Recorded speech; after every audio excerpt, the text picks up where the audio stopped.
hablamos de vicios, pues el vicio capital es aquel que tiene un fin excesivamente deseable, de manera que en su deseo un hombre comete muchos pecados.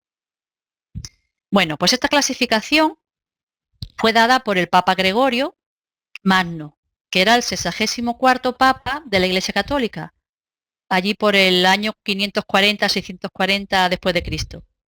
Y se mantuvo por la mayoría de los teólogos de la Edad Media, esa clasificación de los 7 pecados. Unos decían que eran 4, otros decían que eran 7, otros decían que eran 8, pero al final quedó en 7 y así fue aceptado por todos los teólogos que luego y los papas que luego fueron reinando, ¿no? Pues sin más historia, vamos a ir directamente a uno de los primeros, que es la gula. Quiero comentar que cada uno de ellos está representado por una entidad demoníaca. Hablar de cada una de ellas también sería muy largo, porque cada entidad demoníaca tiene un motivo de ser y tiene una historia, ¿no? Pero aquí simplemente quiero decir que en la entidad que representa o el demonio que representa la gula se llama Belcebú. Quería haber puesto la representación del demonio de cada pecado, pero mira, son tan feos que digo, madre mía, no lo voy a poner ahí porque mientras que lo estemos viendo nos vamos a deprimir. Entonces he preferido cambiar las caras de los demonios, o como dicen que esos demonios son representados, por estas caras que son más graciosas, ¿no? Que por lo menos analicemos los defectos, pero que pongamos un punto de humor. Entonces, dentro de la gula también está la ebriedad. Aunque solamente se habla de gula, pero dentro de la gula está como pecado capital también la ebriedad. Entonces, ¿qué es la gula? Apetito desordenado de comer y beber. ¿Es malo comer y beber? No. Estamos hablando de actuar en exceso. El exceso de la comida y de la bebida sí produce un perjuicio para nuestro cuerpo físico y para nuestro espíritu. Por eso se llama pecado capital, porque va en contra de las leyes divinas que es cuidar nuestro cuerpo. Entonces, el exceso en la alimentación es un vicio nocivo para nuestro organismo. Imaginemos el trabajo innecesario que nuestros órganos tienen que realizar, a veces solo para satisfacer el exagerado placer de la degustación, llevando a un desgaste prematuro. Hablamos de que es el exceso lo que es cuando se comete el error. La gula también es una manifestación del egoísmo. A veces, con lo que comemos de más, se alimentaba a otra persona. Nuestra alimentación diaria ya de por sí es excesiva. Para aprovechar las energías y valores nutritivos durante las comidas, es necesario que tengamos la mente tranquila y las emociones en calma, y que estemos concentrados en la absorción de los alimentos. Si durante las comidas estamos discutiendo, nos contrariamos, estamos viendo la tele, a lo mejor no cosas nada positivas, estamos ingiriendo mal y más cantidad de lo normal, porque no estamos pendientes de lo que estamos comiendo, ¿no? Entonces eso provoca disfunciones estomacales e impregnamos los alimentos de vibraciones negativas, perniciosas para nuestro espíritu. Porque lo que hablamos, como dijimos antes, el pecado capital no solamente es el acto, es la palabra y el pensamiento, ¿no? Si estamos hablando de cosas negativas, entonces estamos impregnando lo que es la comida también de sustancias negativas. Hay una película que me gustó mucho, que ahora no sé cómo se titula, y era de una muchacha que cuando ella cocinaba, según cómo ella se sintiera, impregnaba los alimentos de ese sentimiento. Y cuando venían los clientes, si la muchacha cocinaba triste, cuando la gente empezaba a comer le entraba ganas de llorar. Es algo muy exagerado, ¿no? Pero verdaderamente es así. Cuando la comida se hace con amor y dentro de ese momento de estar comiendo, que es algo necesario, se habla de cosas edificantes, estamos ayudando a hacer la digestión y a que esos alimentos nos sienten bien. En el libro de los espíritus, en la pregunta 716, dice, la naturaleza nos ha trazado el límite de nuestras necesidades por nuestra propia organización, pero el hombre es insaciable. Los vicios han alterado su constitución, creándole necesidades que no son reales. A veces comemos por degustación, para paladear la comida y estamos ya saciados, pero vemos las cosas que nos entran por los ojos y entramos en la gula y vamos comiendo y a veces terminamos de comer y nos sentimos mal. Pero es por esa sensación de saciar, ¿no? El vicio que ya está ahí puesto. el otro día vi en la tele, en el canal, aquí en España, está el canal 2 y suele haber programas de investigación. Y me gustó mucho uno porque se titulaba La estupidez humana. La verdad, cuando escuché el título dije, qué título más, no más fuerte. Pero cuando terminé de ver el programa dije, y es verdad, de verdad, el ser humano es estúpido en su verdadero sentido. Porque ahí se veía, hablaba del gasto energético, ¿no?, de los países. Entonces ponía, en una escala, ponía todos los países, eran 5 países representativos, ¿no?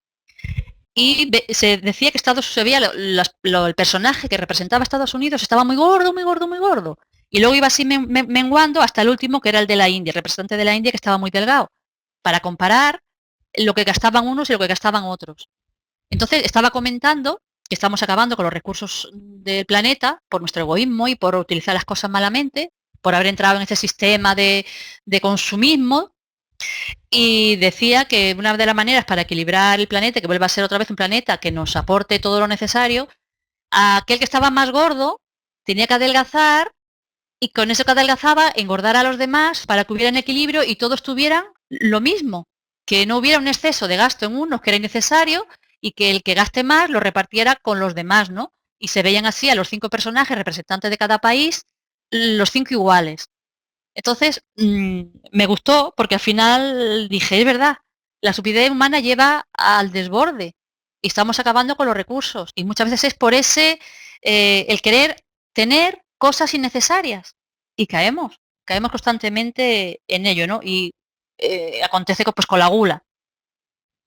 Bueno, pues ¿cuál sería el antídoto de la gula? Vamos a verlo. La templanza. Templanza es la virtud cardinal que nos induce a refrenar la sensualidad y a usar todas las cosas con moderación.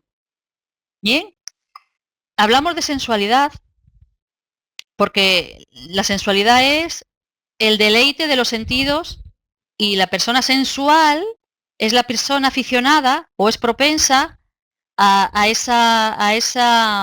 ese deleite de los sentidos en exceso, que ya decimos que no es malo en un momento dado comer algo que a uno le guste, pero hay que tener cuidado con los excesos porque ahí es donde viene lo malo, ¿no? En la sensualidad, en solamente ir buscando el deleite en exceso de los sentidos. Ahí es ya cuando hay que tener cuidado.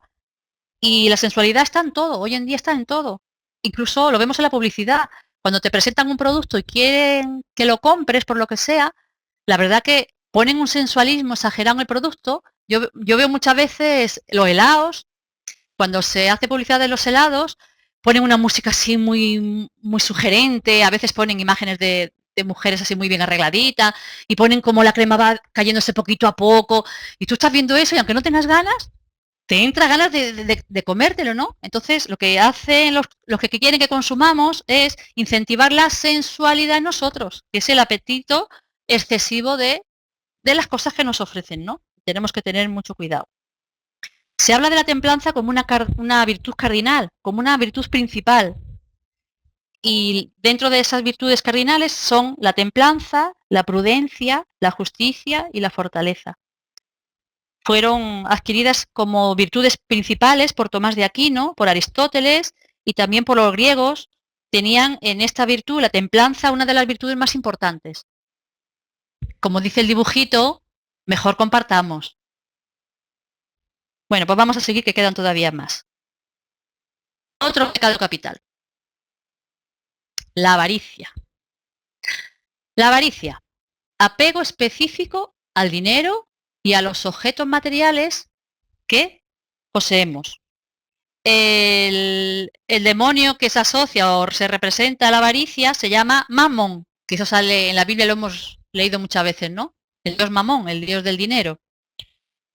La envidia, la avaricia también suele ser envidia y suele ser celos. Por eso decimos que el pecado capital da origen a otros, da origen a otros, ¿no? Cuando entramos en avaricia también se sale la envidia y salen los celos.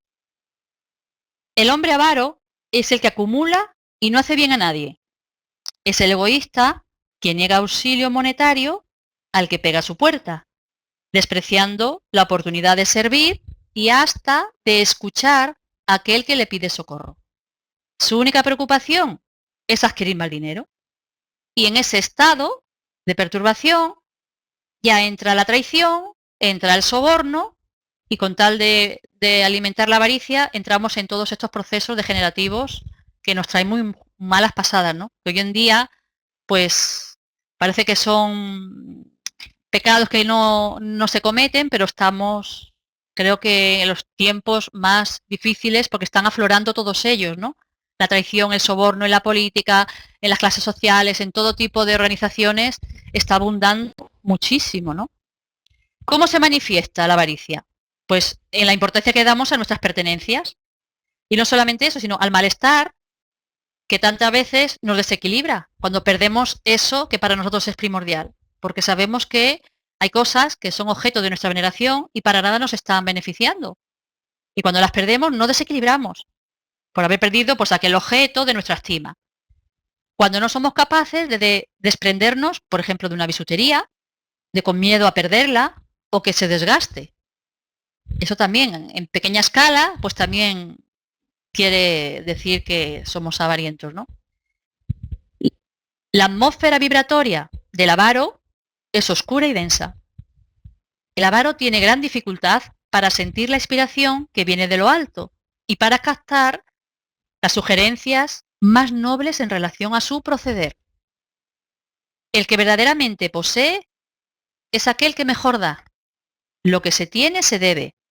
Cuando se ofrece, se posee. Esa es una frase que está en el libro Momento de Salud, que cuando la leí me dio que pensar, porque dije, uy, qué contradicción, ¿no? El que verdaderamente posee es aquel que mejor da, ¿no? Dice, bueno, si lo doy ya no lo tengo. Pero claro, pensando que todo lo que tenemos no es nuestro, que nos lo pone Dios ahí para que lo usufructuemos y venimos a adquirir cosas espirituales, si verdaderamente Dios nos da algo y lo damos, lo ofrecemos, estamos adquiriendo pues crecimiento espiritual. Entonces ya lo entiendo.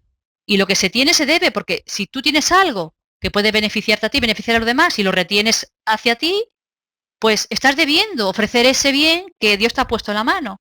Entonces verdaderamente entendí que cuando se tiene es cuando se debe, cuando lo ofreces, tanto los talentos como las virtudes, como las riquezas o el bienestar que tengas, cuando lo ofreces es cuando verdaderamente posees, porque estás adquiriendo los bonus hora que tanto deseamos, ¿no? Y que necesitamos luego cuando estemos en el mundo espiritual. La verdad que hay frases que son muy cortitas pero tienen mucho contenido. En el libro de los espíritus, en la pregunta 900, comenta: el que sin darse tregua acumula bienes de fortuna y no hace bien a nadie, ¿tiene una excusa valedera en el argumento de que procede así para dejar más a sus herederos? Y los espíritus contestan: ese es un compromiso con la mala conciencia. Somos especialistas en argumentar para quedarnos con aquello que verdaderamente queremos, ¿no? Entonces, si tenemos la oportunidad de que Dios nos lo ha dado, de que tengamos riquezas, que poseamos cosas, tanto intelectuales como materiales, que sepamos que cuando las damos es cuando estamos recibiendo verdaderamente, ¿no? Bueno, pues ¿cuál es el antídoto de la avaricia? Vamos a verlo. La generosidad. ¿Qué es ser generoso? Ser bueno, saber hacer el bien, ser desapegado de los bienes materiales, tener alegría y satisfacción al servir. Dar alegría también es ser generoso. Generoso no es solamente dar aquello material, ¿no? Sino incluso el conocimiento. Si somos conocedores de algo que puede servir a los demás, también debemos de repartirlo. No debemos ser avaros del conocimiento que tengamos o del bien que tengamos, ¿no? Quien es generoso no siente que sea un sacrificio ser bueno. Al contrario, lo hace con gusto. No se cansa, ni se irrita, ni se perturba.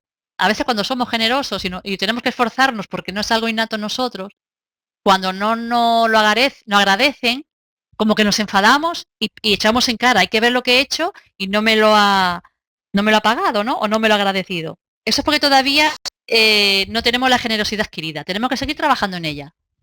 Queremos serlo, nos cuesta, pero estamos por el buen camino.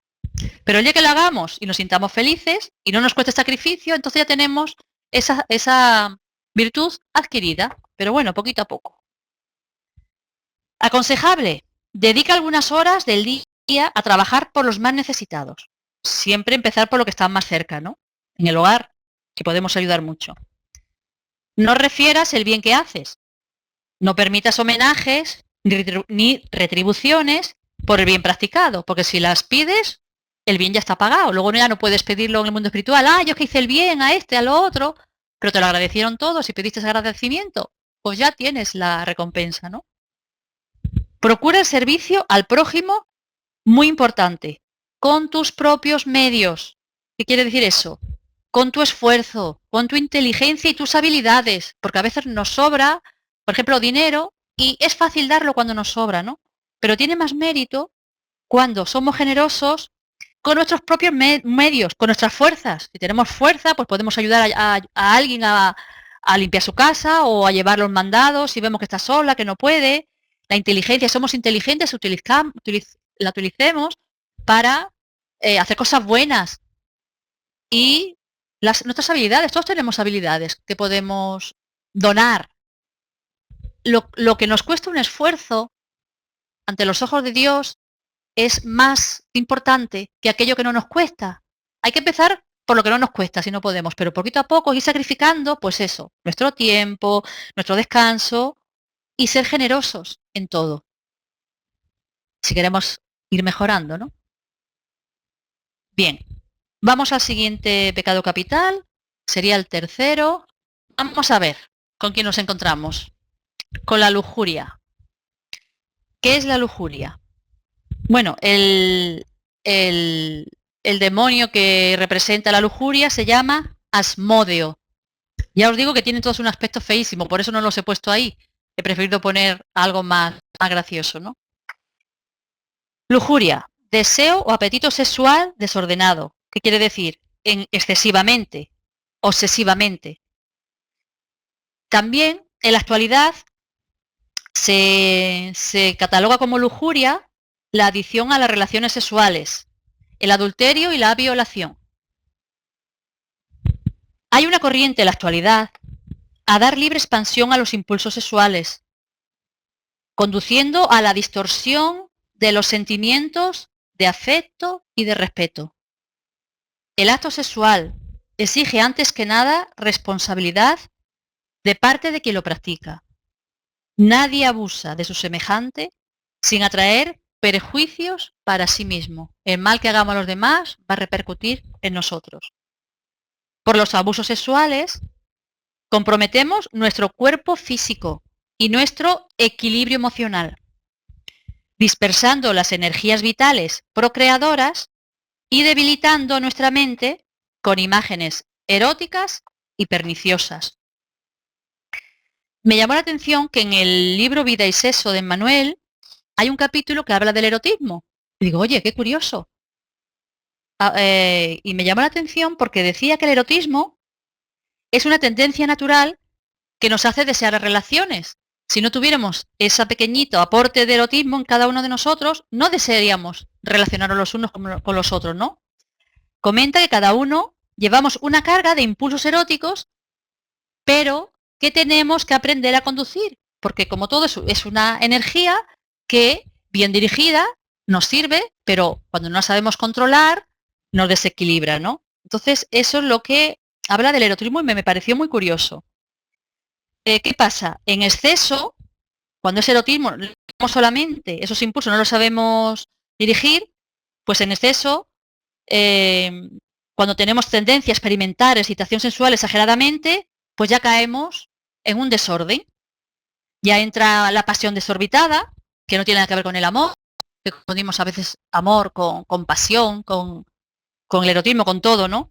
Entonces ya entramos en la pasión desorbitada, que es esa pasión muy intensa, que puede ser a muchas cosas. Tenemos muchas veces pasiones desorbitadas por el poder, por el dinero, por la fama. Entonces tenemos que saber equilibrar todas nuestras energías. Me estoy acordando ahora del libro de Pablo y Esteban. El que lo haya leído se acordará de un episodio de él en un pueblecito, de una muchacha que se llamaba Tecla, que cuando le escuchaba hablar sobre los temas del espíritu, ¿no? Ella lo vio y entró en un enamoramiento de él, se apasionó, porque no es lo mismo amar que apasionarse. Entonces ella lo escuchó hablar Y la muchacha pues empezó a apasionarse con él. Tanto que pensaba en él y era una chica que estaba comprometida, tenía su novio y tenía la familia que se iba a casar y todo. Figuraros en aquella época que ya estaba ese compromiso dado. Pues ella se apasionó con Pablo al escucharlo, que no resistió y fue a buscarlo por la noche. Fue a buscarlo y lo abordó y le dijo que estaba muy enamorada de él, que lo quería y que había pasado algo en ella, que no se lo explica y que estaba enamorada de él. Entonces Pablo se quedó así mirándola diciendo, me gustó mucho las respuestas que le dio Pablo, porque le dice, ¿usted está amando la carne que va a morir? Dice, el amor es santo, la pasión venenosa. ¿Qué cabeza más bien amueblada, qué frialdad, ¿no? Con qué destreza le contestó para despertarla. Porque le dijo, cuidado, no confundas pasión con amor. El amor se consigue a raíz de conocer a la persona, de convivir con ella, de ver que hay cosas en común. El amor va surgiendo poco a poco, que es el encontrar afinidades. Lo que a veces sentimos es pasión, por eso pongo ese dibujo. Hay veces que vemos a alguien, ¡ay, que la amo! Estoy enamorada de ella. Y no es así. Estamos dando rienda suelta al erotismo, a la pasión, y nos confundimos. Hay que tener mucho cuidado. Siendo un acto natural, la unión sensual representa una manifestación divina, cuando las condiciones espirituales y los objetivos reales son perseguidos. Que no sea solo por puro placer, pisoteando sentimientos ajenos, que sea por entrega, por respeto, por una finalidad en común, un objetivo en común, de formar familia, que haya siempre detrás algo de peso, ¿no? En el acto sexual, además de las actividades propiamente procreadoras, se procesa entre la pareja un importante intercambio de hormonas y principios magnéticos activos. Esto es muy importante que lo sepamos. No solamente estamos entregando un cuerpo para satisfacerlo. Hay un intercambio de hormonas y principios magnéticos activos. Además del aspecto biológico, existe también en la unión sexual el intercambio de vibraciones sutiles y de elementos espirituales vitalizantes, de los cuales ambos se abastecen para alcanzar el equilibrio necesario de las uniones afectivas dignas. Eso no es, por desgracia, lo que acontece hoy en día. Hoy predomina el egoísmo. Yo voy a satisfacerme. Cuando hacemos ese acto de satisfacernos, no entregamos nada, no estamos aportando energía vitalizantes, al revés, son desgastantes. Y a pesar de practicar mucho sexo con uno y con otro, se siente uno vacío, te sientes gastado y al final terminas en el vicio porque sientes como que te falta algo. Pero es por eso, porque no ha habido un intercambio de entrega, de respeto, sino que ha habido un intercambio solamente pasional. Entonces no se dan esa energía vitalizantes, no se autoalimentan cada uno el uno del otro, porque hemos sido egoístas, solamente hemos recibido, no hemos donado. Cada vez que una determinada alma invita a otra a la comunión sexual o acepta de alguien una incitación en ese sentido, sobre las bases de afinidad y sobre la confianza, se establece entre ambos un circuito de fuerzas por medio del cual la pareja se alimenta psíquicamente de energías espirituales dentro de un régimen de reciprocidad. Cuando no existe esto cuando existe solamente el egoísmo, en la satisfacción por el mero hecho de la satisfacción, y el otro nada más que cogiendo, se produce ese desgaste, no hay ese intercambio de energías positivas y hay como un hastío del acto sexual, ¿no? Y entramos ya en la animalidad. En deseo, cojo y me sacio. Ahora deseo, cojo y me sacio, sin dar nada a cambio. En los seres primitivos, las energías sexuales se expresan en forma irreflexiva, produciendo experiencias angustiosas. Yo quiero, cojo y ya está. Pero a medida que evolucionamos, deberíamos comprender que la energía sexual lleva implícito el deber de discernir responsablemente en lo relativo a su aplicación. Es a través del conocimiento de los valores morales que nos garantizamos el empleo digno de dicha energía, cambiando nuestra imaginación viciada, orientando los deseos de placer de expresiones más animalizadas, ya sea en la creación de formas físicas que consoliden la familia, o bien sublimándola en obras honorables de la sensibilidad, en la cultura, con las que se propagan el progreso, la belleza, el amor, buscando la evolución y el perfeccionamiento de la vida en el planeta. Las energías sexuales no solamente son para procrear y para hacer el acto sexual, las energías son creadoras. Y cuando esas energías se centran solamente en la sexualidad, pues solamente las tenemos ahí y a veces nos desordena, ¿no? Esas energías también se pueden utilizar para las cosas bellas, para la cultura. Cuando uno está desarrollando o pintando un cuadro, esas energías las está desgastando ahí. Cuando se hace deporte, esas energías se están desgastando ahí. Entonces, una manera de controlar la lujuria es no solamente pensar, como dice aquí, en el erotismo, ¿no? Alimentar compulsivamente pensamientos eróticos y perniciosos, sino meter nuestra mente y dedicarnos a las cosas bellas, a las cosas culturales, a cosas que nos enriquezcan también espiritualmente, ¿no? Entonces, esas energías se desgastan por ahí y ceden en el lado de la lujuria.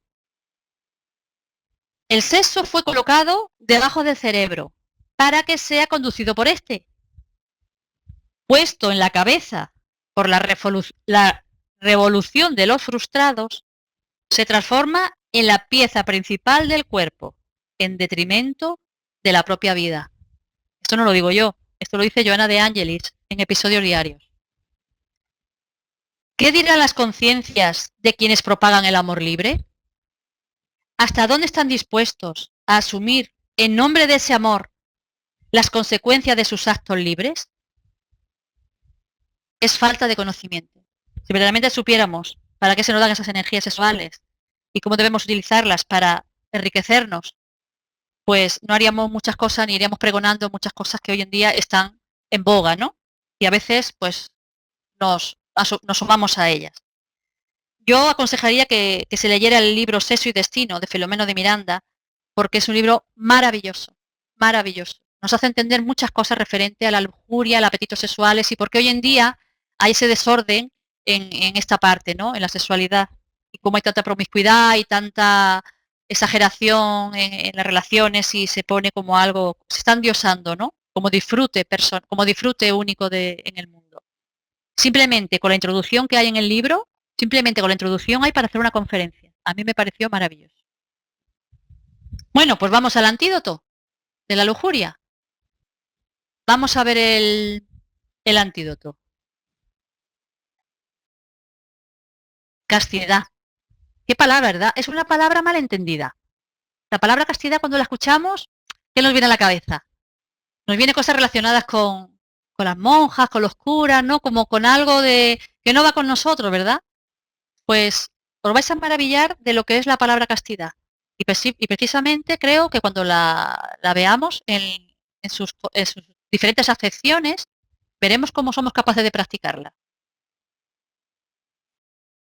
Castidad es, primera acepción, continencia absoluta. Es una de las acepciones. Segunda acepción, comportamiento voluntario a la moderación y adecuada regulación de placeres o actos sexuales. Esto sí lo podemos llevar a cabo. Y la tercera acepción es la persona que se abstiene de todo goce sexual ilícito. Eso sería el antídoto de la lujuria. Entonces, creo que la propuesta es bastante coherente, porque es que voluntariamente, teniendo el conocimiento que tenemos de la doctrina y de lo importante que son esas energías sexuales, tenemos que tener la suficiente conciencia para moderar y regular adecuadamente estos placeres y estos actos sexuales. Y como dice aquí, que se abstiene de todo goce sexual ilícito. La castidad, como la gente cree, no es abstenerse absolutamente de las relaciones sexuales. Como dice aquí, es abstenerse de todo goce ilícito y que sea moderado y regulado esos placeres. Entonces, yo creo que eso sí lo podemos conseguir. Se trata de eso, no de la abstinencia total y absoluta. Aquel que quiera, porque así lo decida, porque se está dedicando a otros temas, esas energías seguro que las canaliza por otras cosas, si se dedica a hacer el bien, si se dedica a las artes, a todas estas cosas que también se gastan esas energías, pues verdaderamente puede, por decisión propia, abstenerse porque él quiera en esa área, planteárselo de esa manera. Y hay que respetarlo. Pero los que quieran compartir una vida en familia y tener sus relaciones moderadas, pues simplemente lo que tiene que hacer es hacer regular esos actos sin que a uno le perturbe, sin entrar en la lujuria, ni más ni menos. Es equilibrar todas las cosas en su verdadero sentido, ¿no? La castidad libera a las parejas de la actitud egoísta de usarse uno al otro como objetos. La mayor responsabilidad del amor se da en la capacidad de renuncia y sacrificio, de respeto y dedicación a la criatura amada, y la de asumir la vida de aquellos seres generados por ese mismo amor. En la pregunta 695 del Libro de los Espíritus dice, ¿la unión permanente de dos seres es un progreso en la marcha de la humanidad? Respuesta, la abolición del matrimonio es el retorno a la vida de los animales. ¿Qué se valora? Cuando dos personas se unen y están un tiempo unidos, quiere decir que están trabajando por llevarse bien, porque todos tenemos defectos. Están trabajando por un objetivo en común. Hay un objetivo de amarse, de ayudarse, de progresar, de comprometerse en la educación de los hijos. Eso es lo que deberíamos de conseguir. Por eso dice que el matrimonio es una evolución.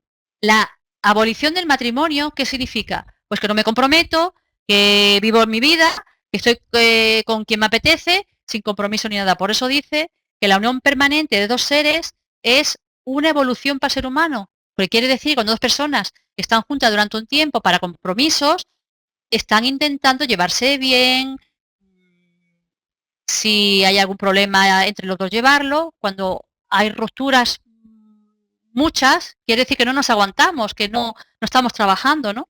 Por eso comenta el Libro de los Espíritus que es un progreso la unión permanente de dos seres. ¿Qué pasa con la sexualidad? Como nos comenta en Vida y Sexo Emmanuel, nos dice, no prohibición, no hay que prohibir, hay que educar. No es abstinencia impuesta, pero sí un empleo digno con el debido respeto a uno mismo y a los otros. Como decía antes, no es usar, no es indisciplina, sino control. No al impulso libre, sí a la responsabilidad. Tenemos que saber que cuando en relación a la sexualidad somos responsables de nuestros actos, de lo que hacemos con ella, de cómo la dirigimos y con quién la dirigimos. Entonces la recomendación de Manuel es esta. Responsabilidad y moderación ante el sexo. Bueno, pues vamos a ver otro pecado capital. Y nos toca la pereza. Vamos a ver qué es la pereza. La pereza es falta de ánimo para hacer las cosas, especialmente para moverse y trabajar.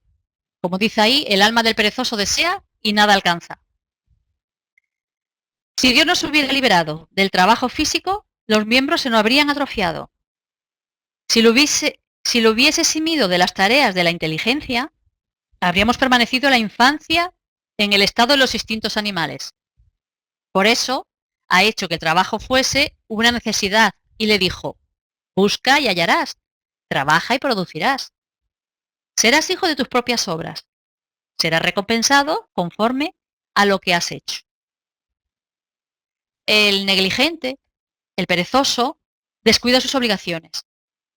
Sabe lo que debe y necesita hacer, pero lo deja para después. Como ahí se ve la imagen esta, ¿no? Está ahí muy a gusto, muy contento, pero creo que no está pensando en lo que tiene que hacer. Respecto a nuestro trabajo espiritual, acontece igual. Podemos ser negligentes cuando sabemos nuestras obligaciones y no las realizamos, predominando la comodidad en nuestras acciones. El trabajo es una ley inexorable de la creación. Todo se desarrolla, camina, evoluciona. Todo lo que a él se opone es perjudicial. ¿Cuándo somos perezosos? Pues cuando utilizamos en exceso el descanso más allá del reposo reparador. Solamente con miras al deleite personal. Ya estamos cayendo en la pereza. Debilidad debido a los prolongados sueños reparadores que nos impide abrazar las tareas de auxilio al prójimo, con miedo a comprometer las horas de descanso. Cuidado con eso. estar desocupados con tiempo de sobra sin aprovecharlo en lecturas edificantes, acciones de caridad o conocimiento de nosotros mismos. También estamos siendo perezosos cuando dejamos para mañana lo que podemos hacer hoy, que somos jóvenes. Mañana ya estaremos atrofiados, porque el cuerpo tarde o temprano va declinando y quizás mañana queramos hacer lo que no hicimos y ya nuestro cuerpo no lo permite, ¿no? Valoremos dónde estamos, aplicando hoy el tiempo, y no nos perdamos en cosas superfluas. No nos olvidemos que aun cuando estemos muy ocupados materialmente, podemos estar ociosos espiritualmente. Cuidado con eso. Yo que tengo que pintar, no, yo que tengo que ir donde fulanita, y a lo mejor espiritualmente estamos dejando la tarea. ¿Bien? Bueno, pues vamos a ir al antídoto de la pereza. El antídoto es la diligencia. ¿Qué es ser diligente? Ya lo vemos ahí la imagen, ¿no? Este niño ya que apenas tiene dientes y él ya quiere saber de las cosas. Él ya quiere experimentar, ya quiere hacer. Es una persona diligente. Es cuidadoso, pronto en el obrar, activo, laborioso. Cuando asumimos una tarea, la valorizamos al realizarla con dedicación, sin medir esfuerzos ni sacrificios. Deberíamos asumir esta actitud en todos nuestros compromisos, independiente del tipo que sea. Si somos barredores de calle, hagámoslos bien y con cariño, porque cuando yo voy a la calle y veo el suelo limpio, digo, bendito sea el que barre. Si somos dirigentes de una empresa, hagámoslos con entusiasmo y con cariño, porque el trabajo bien hecho va a ser beneficioso para nosotros y lo que nos rodean también. Que no nos lo agradece, no importa, estamos haciendo el bien. Y eso es suficiente felicidad para seguir haciéndolo, ¿no? Deberíamos asumir esta actitud en todos nuestros compromisos, como dije antes, ¿no? Dependiente del tipo que sea. Aunque pueda ser insignificante a los ojos de los hombres, están revestidas de valor espiritual por el ardor con que la realizamos. En calidad de virtud, la diligencia abarca a Dios, a uno mismo y al prójimo. Tenemos que ser diligentes con Dios y lo somos cuando cumplimos los compromisos con Él. Respetamos sus leyes y las aplicamos. Somos diligentes con uno mismo, que es ser activo, cuando tenemos metas fijas y cuando las vamos cumpliendo o a su debido tiempo. Y también podemos ser diligentes con los demás, poniendo entusiasmo en las acciones que se realizan con y para ellos. Eso es ser diligente. Bonito, ¿verdad? La virtud esta. Vamos al siguiente pecado capital, nuestro amigo el orgullo. El demonio que lo representa se llama Lucifer. Tiene el nombre de Lucifer. Cuando se habla de Lucifer, es el representante del orgullo. Cuando ya se tiene orgullo, también va implícita la vanidad. ¿Qué es orgullo? Exceso de estimación de los propios méritos, por lo cual uno se cree superior a los demás. Se pone automáticamente la corona de rey, ¿no? El orgulloso tiene mucho amor propio y reacciona explosivamente a cualquier observación o crítica de otra persona con relación a su comportamiento. Necesita ser el centro de atención y hace prevalecer siempre sus ideas. No acepta la posibilidad de errar y no acepta el diálogo constructivo. Siempre habla y habla y habla y no deja hablar al otro porque no quiere escuchar aquello que quiere escuchar. Menosprecia las ideas del prójimo. Cuando es elogiado, pues se jacta, reafirmando su importancia personal. Es verdad, es que yo para eso he estudiado, para eso soy. Cuando nos estemos dando mucha importancia por lo que poseemos, tanto financieramente, tanto nuestra posición social, cargo que ocupamos, el conocimiento que tenemos, meditemos seriamente, con urgencia, acerca del falso rumbo en que nos encontramos y esforcémonos en refrenarlo. Considera que todo y todos deben de girar en torno suyo. Cree que el humillarse ante alguien es debilidad y falta de personalidad. Usa la ironía y es perverso para con el prójimo en las ocasiones de disputa. El orgulloso vive en una atmósfera de ilusión, de destaque social e intelectual, creando de esa manera barreras que le impiden penetrar en la realidad de su propio yo.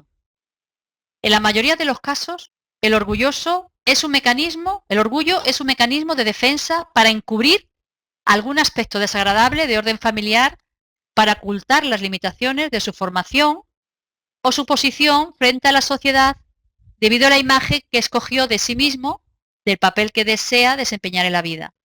A veces lo que aparentamos no lo somos, pero como no nos gustamos como somos y no nos aceptamos, aparentamos ser algo que no somos. Y tarde o temprano pues se nos descubre, ¿no? Y es un sufrimiento constante, porque estar aparentando siempre lo que uno no es preferible mirarnos de frente con coraje y luchar por nuestra mejora, sobre todo por los tesoros que la polilla no come ni el óxido corroe. Son los interiores. Porque podemos aparentar si tenemos más riqueza, menos riqueza, vestir mejor, peinarnos mejor, pero también la parte moral que no se ve, también tenemos que empezar a edificarla, ¿no?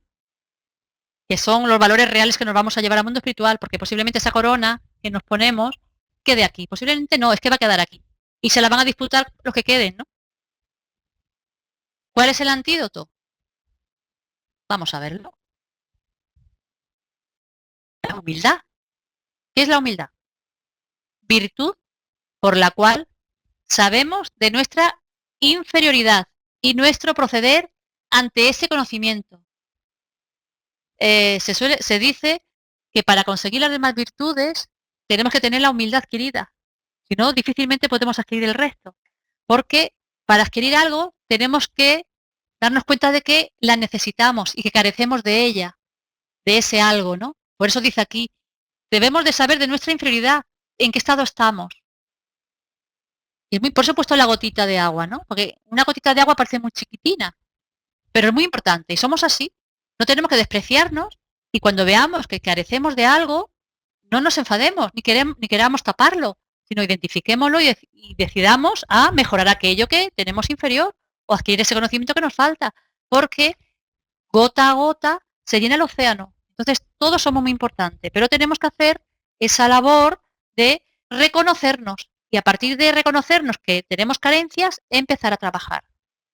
Porque el verdadero sabio percibe que nada sabe. El humilde, pues respeta las opiniones, las ideas, los pensamientos y convicciones de los que le rodean, aunque sean contrarias a las suyas. Yo puedo tener una opinión diferente a la tuya, pero tienes que respetar lo que yo ahora mismo estoy exponiendo, porque posiblemente mañana pues cambie de actitud o cambie de parecer por mis experiencias, pero cada uno tiene derecho a decir lo que siente, lo que piensa y los demás a respetarlo. No busca la revancha cuando lo critican. Hay personas cuando se le dice algo, porque uno cree que se lo tiene que decir, empiezan a defenderse, a defenderse, a defenderse, a defenderse, y lo que hacen es agrandar todavía más las cosas. Cuando una criatura se defiende mucho, es porque hay algo que él está viendo que tiene que defender o algo que no tiene. Cuando una persona se defiende mucho es porque carece de algo. Cuando uno reconoce que uno carece de cosas y alguien se las critica o le dice, mira, pues, oye, aquí has tenido falta de humildad, pues mira, pues tiene razón, pues vamos a ver si lo puedo conseguir ser más humilde. Y si no tiene razón hay que escucharlo, porque a lo mejor pues nos sirve para volver a recordarnos de que tenemos que seguir trabajando en ello, ¿no? Vamos a ver, el humilde no menosprecia a nadie. Valora las oportunidades de ejercer funciones modestas o simples, silenciando las posibles inconformidades, pues quien quiera ser el mayor, sea el siervo dentro de todos. El humilde evita cualquier manera de ostentación y no espera el reconocimiento de las buenas obras que realice. ¿Cuántas veces decimos, porque yo he hecho, porque yo me he entregado, porque yo... cuando alguien nos dice o nos critica algo, ¿no? Es como diciendo, con todo lo que yo he hecho, pues la persona que es humilde, reconoce su inferioridad, pues acepta las críticas y lo que los demás le digan. Si tienen razón, trata de mejorar y a veces pues las personas no tienen razón porque tienen mala idea o no le gustamos y no tienen razón, pero es de humildad escuchar lo que los demás nos dicen y actuar en consecuencia. ¿Que vemos que no tiene razón? Bueno, pues otra vez, pues cuando me conozca mejor, pues se dará cuenta de que no soy así. Que tiene razón, analizarlo y mejorarlo. Dicen que a veces nuestros enemigos nos dicen las grandes verdades, ¿no? Por eso deberemos escucharlo. Bien, pues vamos a ver ahora otro pecado capital. Y es la ira. El demonio que lo representa se llama Amón. La ira también puede ser rabia, enojo, que es igual a agresividad. ¿Qué es ira? Enfado muy grande y violento. Emoción que se expresa a través del resentimiento o la irritabilidad. La persona que tiene ira también suele ser odioso y recoroso. Lo podemos manifestar momentáneamente o permanentemente. Siempre es consecuencia de nuestro estado inferior. A veces tenemos estados de ira, que es en un momento dado, y saltamos, como hoy vemos al gato, ¿no? Porque todavía no tenemos adquirida el antídoto, ¿no?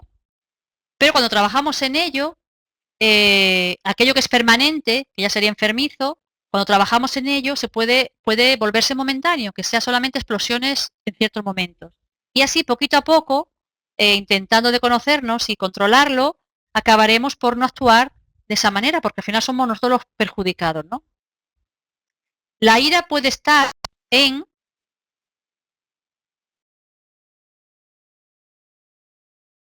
nuestras emociones, que es el enfado para con todo, contra todos. Hay personas que están siempre en ese estado de ira, están siempre enfadadas con todo, contra de todos, es que están inmersos en ello, ¿no? Son personas cerradas al entendimiento e inflexibles en el corazón. No permiten que el otro se equivoque. Si se equivoca, lo machaca, porque no lo permite ni en él siquiera. Es un estado constante de enfado, ¿no? En los pensamientos, la ira en los pensamientos, pues esos diálogos que tenemos nosotros íntimamente, que a veces alguien no nos cae bien y mentalmente, pues yo cogía y yo hay que ver, cuando me lo encuentre, yo lo hacía, yo lo dejaba hacer y luego lo vemos y no lo hacemos nada, porque son muchas palabras, pero también tenemos que estar cuidando del pensamiento, porque también podemos utilizar la ira en nuestros pensamientos. Nos estamos peleando con alguien y eso sabe lo que pasa, que estamos emitiendo ondas negativas hacia esa persona con la que estamos en mente irritados y las mismas ondas nos perjudican a nosotros. Y luego también podemos utilizar la ira en nuestras palabras y en nuestros actos. En las palabras tienen una gran carga vibratoria, con volumen alto y de efectos desequilibrantes. Cuando se expresan palabras, que ya es la exterioridad de lo que piensas. Los que se enfrentan quedan pálidos, tiemblan, se envenenan mutuamente y permanecen durante un tiempo en ese estado. ¿Y para qué? ¿Con qué provecho? Son malas costumbres que de nada ayudan. Cuando hay un problema se habla con tranquilidad y se expresa con tranquilidad. Y hablando los unos a los otros y escuchándose es cuando se van solucionando los problemas. Cuando entramos en ese estado venenoso, de yo te grito, yo te digo y no te dejo hablar y yo también te lo hago, eso tiene unas consecuencias funestas. No será por mucho hablar que seremos escuchados o convenceremos a alguien, sino por nuestra actitud y nuestro ejemplo, incluyendo el callar en los momentos adecuados. Lo he subrayado. Callar en los momentos adecuados. Bueno, y nuestros actos, pues ya cuando lo llevamos al máximo. Cuando agredimos a alguien y figuraros. Es una pena porque incluso en los medios de comunicación, pues constantemente la ira se está vendiendo en las películas, en la radio, en la tele y son los programas de más audiencia. Vamos a pasar a la siguiente. El antídoto de la ira, la paciencia. Saber tolerar y sufrir los infortunios y adversidades con fortaleza y sin lamentarse. La paciencia también es una forma de caridad. Lo que pasa es que el estrés del hombre moderno, que es presionado para conseguir metas de todo tipo, empresariales, conseguir lucro, las compras, pagar recibos, total, discutimos, perdemos la calma, cortamos relaciones por razones mínimas en el trabajo, en el hogar, en las asociaciones, en los grupos espiritualistas. Estamos viviendo momentos muy críticos. Nunca se necesitó tanto de paciencia y calma como ahora. Toda nuestra resistencia está puesta a prueba. Observemos todo eso con mucha serenidad en este momento de cambios en el planeta, donde pulula por ahí los pecados capitales y tenemos que reforzarnos en los antídotos, porque podemos caer y la asistencia que venía para ser un beneficio podemos perjudicarla, ¿no? La paciencia sin reacciones violentas, serena, tolerante y la vigilancia equilibrada podrán cambiar esa atmósfera negativa de nuestro orbe en el momento que trabajemos por ello. Cada uno de nosotros deberemos identificar en qué momento tenemos que ir practicando la paciencia en el día a día. Bien, y voy a correr un poquito ya para terminar con el último pecado capital, que es la envidia. Y el demonio que lo representa se llama Leviatán. La envidia pues acarrea los celos, la avaricia, y es desear lo ajeno, querer desear algo que vemos en alguien o que es de su propiedad, criticando a quien lo posee, ya que yo no lo tengo, pues lo critico, ¿no? Normalmente el envidioso entra en estado de depresión, de tristeza, de sufrimiento, de inconformidad e indignación con su propia suerte. La envidia revela fragilidad. Nos deja consumiéndonos en deseos inconsistentes, a veces ilusorios, porque a veces lo que deseamos no nos hace falta para nada, sobre todo de orden material, y nos impide luchar por conquista de valores eternos que ennoblecen nuestro espíritu. La envidia se debe, ante todo, al olvido de la ley de causa y efecto, porque cada uno tenemos hoy lo que necesitamos y lo que nos merecemos. Vivimos en un error permanente si culpamos a los otros por el mal que nos aqueja. Como mecanismo de escape para no mirar dentro de nosotros, donde encontraríamos las causas de los tormentos de hoy en día. La vibración que emite Trioso es de un carácter tan fuertemente negativo que como alcanza a la persona desprevenida o desprotegida, puede causarle algunos males. ¿Y cuál es el antídoto de la envidia? La caridad. Para hablar de la caridad necesitaría otra hora de conferencia. Entonces voy a leer. La caridad es la virtud que consiste en amar a Dios sobre todas las cosas y al prójimo como a uno mismo. Por ese amor que tenemos a Dios, si somos capaces de hacer esto que aquí exponemos, que he puesto ahí, lo más importante que Dios ha creado es la vida, si somos capaces de respetar lo que Dios ha creado, que es la vida, la naturaleza, el universo, nuestro cuerpo, y por amor a Dios hacerlo, estamos cumpliendo con la ley de caridad. Y caridad es llevar a la práctica todas las virtudes. ¿Y qué es la caridad? Es el amor en acción. Todo eso que hemos aprendido ahora con las virtudes, llevarlo a la práctica. Cuando seamos capaces de hacer todo eso, estamos siendo caritativos. Por eso no voy a hablar más de ella, porque es el resumen de todo lo que hemos dado. Y para terminar, os doy un abrazo de todo corazón y gracias por haberme escuchado.